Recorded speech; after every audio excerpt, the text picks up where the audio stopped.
Hello and welcome everyone, Carman back with another video, and today I have my Jaguar XJR. As you guys know, this is my project car. I'm trying to bring it back to life, and today I'm going to be using some Seafoam to treat the engine oil and the engine itself.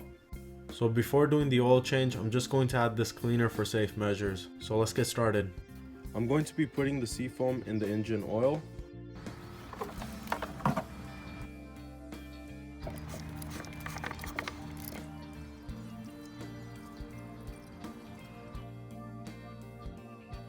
I've added the correct amount of Seafoam. Now I'm going to close the engine cap and put everything back and start up the car.